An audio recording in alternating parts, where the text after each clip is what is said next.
Ayaw na mayon mo si Duterte, demonyo, muadtog impierno. Ini katubag na ako ni San Pedro. Kinsa ka man. Kag ko, wa naman ko matuan. Kung sa man yung imong langit, kasod ta dere. Kinsa nga, nagariot lang. Ikaw dili ka kasod, daghang kag ipatay. Unya, daghang kag babae. Ingon ako si San Pedro.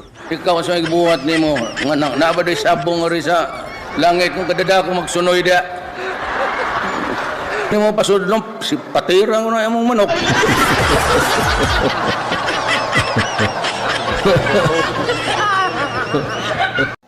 Hindi lahat ng demonyo nasa impyerno.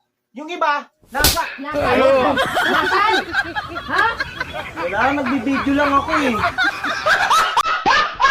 Wala ka ano! Now let me see you shake it and turn the music up.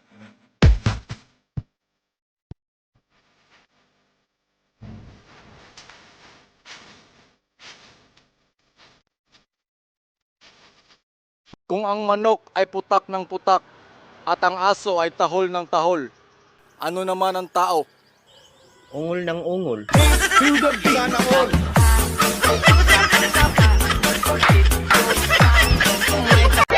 Hindi mo nahawakan ang pera, pero ikaw nag-claim na 1.7 million lang yung laman ng malita. Paano nangyari yun? Kasi nabalitaan din po. Nabalitaan. Kanino mo nabalitaan? Sa mga usap-usapan. Usap-usapan. Maritis ka.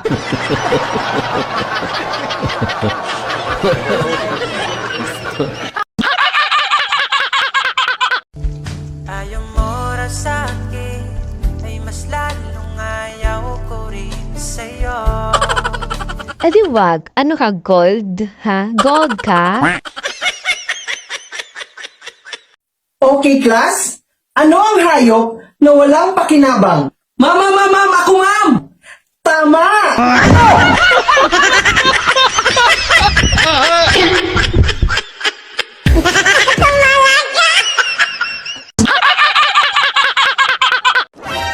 B. Ilan na yung lalaki na katabi mo sa pagtulog? Nung hindi pa tayo nagsasama. Ikaw pa lang, B. Yung iba, wala kaming tulugan.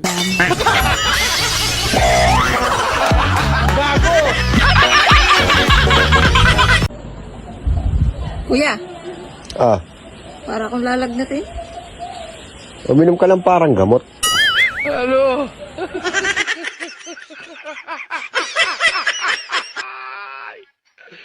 Wala ka ano! Bagay, pupunta rin ako dito kasi nandito si Vice President. Kung saan siya nagapunta, nagpasunod-sunod ako. Pero, diyoda kasi. Annoyed man ako sa, annoyed ako sa asawa.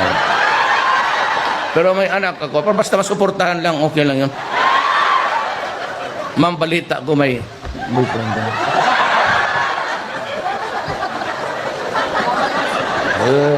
Sabi dyan sa, huwag kang mahiyaan. Do not be offended, pero yung sabi nila, hindi yung totoo. Kaya kung totoo yun, ma'am, may mapatay na congressman na bago.